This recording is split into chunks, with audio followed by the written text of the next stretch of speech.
My mum was a teacher, and I recalled some of the experiences that she'd enjoyed, perhaps more than the piles of marking she endured. So I thought I'd try it out. From such unplanned beginnings, which I think are probably out of character from me, from the outset of my PCE course at Newcastle University, I knew that I'd made the right choice. I've loved teaching ever since, not least because no 2 days are ever the same. That's a good question. I am an unapologetically passionate advocate of the teaching profession, although I think I'm very aware of the blind spots that we sometimes have as teachers. I think I'm prepared to give credit and to challenge where it's needed, and I place a lot of importance on building teams within a school community. In my experience, the best schools are those where everyone acknowledges that collectively we can be much greater than the sum of our parts. I'm also a big believer in learning from others, both within and beyond the teaching profession. And one of the best things about teaching is the opportunity it provides to people to learn from each other. In that sense, it's also very non-hierarchical. I'm sure I continue to learn, probably on a daily basis, from other teachers and indeed pupils. And in a school, lessons aren't just given by teachers to pupils, they're given by everyone to everyone, whether consciously or subconsciously, and that's one of the joys of teaching.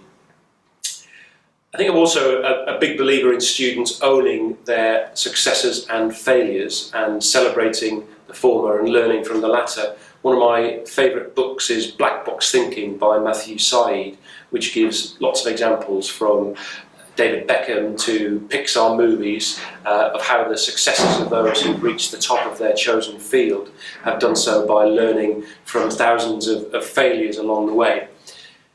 Probably most important of all, I think all of us, staff and pupils, should commit to using the privilege and the advantage of being part of a school such as Brentwood for the good of the communities in which we live and work, both now and in the future. Another one of my favourite books is Legacy by James Kerr, which is all about lessons in leadership we can learn from the All Blacks rugby team. And one of the commitments made by those who play for the All Blacks is to leave the shirt in a better place than they found it. And I think that's something we should all strive to do. But probably most important, but perhaps least tangible, is the sense that the values and the ethos of the school community are very much in line with my own. Everyone I've met so far, governors, staff, students and parents, has confirmed my view of the school community as a place of individual and collective ambition and aspiration, leavened with a determination to achieve our successes without trampling on others in the process. The people of Brentwood strike me as honest, hard-working and straight-talking folk, qualities I admire and I think, or I certainly hope, I recognise in myself. And above all, the school is in great shape, and I'm very proud and quite humbled actually to have been given the task of helping our community to be even better than it already is. Well, values are hugely important to me because they should inform everything we do, every decision we make. So virtue, for me, that means that we are a school where integrity matters, even when that means we disagree. One of the most troubling aspects of modern society perhaps is its polarisation. We seem to be living in an age where people are certain that they are right and others are wrong, and that people are either good or bad.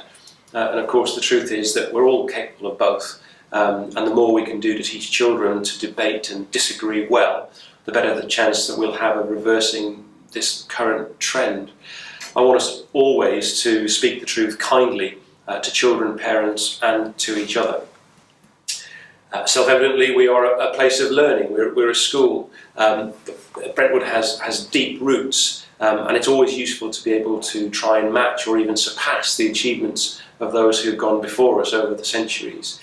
But it is and has to be forward-looking. The children being educated now will enter the workplace at a time of almost unprecedented change. They will have to solve problems that don't even exist yet, using technology that hasn't even been invented yet. And in partnership with parents, we have a big part to play in preparing young people to thrive and to lead in the future.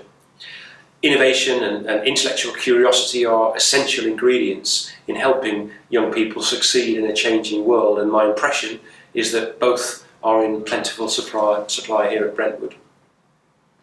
And manners, probably the most old-fashioned word of the three values, but arguably, I think, the most important. Why?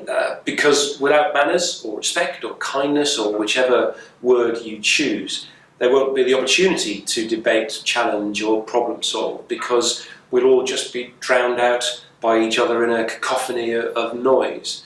People talk a lot nowadays about tolerance, and whenever I hear that word I always get slightly annoyed, because it suggests that the person saying it is going to put up with someone being different, and I don't think tolerance is good enough. I think we should be more front-footed and celebrate both the things that unite us and the differences between us. That's my interpretation of manners, and I don't think there's been a time, certainly in my lifetime, when it's been more important. I love to read, and I always have more books I'd like to get through than time permits. Sport and fitness are also important to me. Football was my first love on that front, and I've stuck with it, despite being a long-suffering supporter of Newcastle United. But I enjoy all sports, and I've come to appreciate the different skills they each offer to those who play them. I also enjoy singing, and definitely make up for in enthusiasm what I lack in ability, and visiting the theatre. Other than that, the ever-changing interests and hobbies of my two children, as well as learning how to parent our recently acquired puppy George, take up most of my spare time. Well, I certainly hope so, though I haven't asked them yet. No, only joking. Yes, my wife Suzanne, who is a history teacher, and our two children, Edward, who's almost 20, and Harry, who is 16, will be joining me in Roden House. Edward's main passion is performing arts, and he hopes to continue his studies at college when we move to Brentwood, and Harry is hoping to study history, politics and drama as a weekly boarder at Berkhamsted next year. And obviously we mustn't forget George the Cavapoochon, who has no idea what's coming his way yet, though I'm sure he will think that all of his Christmases have come at once when he sees the garden at Roden House. But in all seriousness, we're really excited to be moving to Brentwood and looking forward to learning more about the school and the town community and exploring the local area.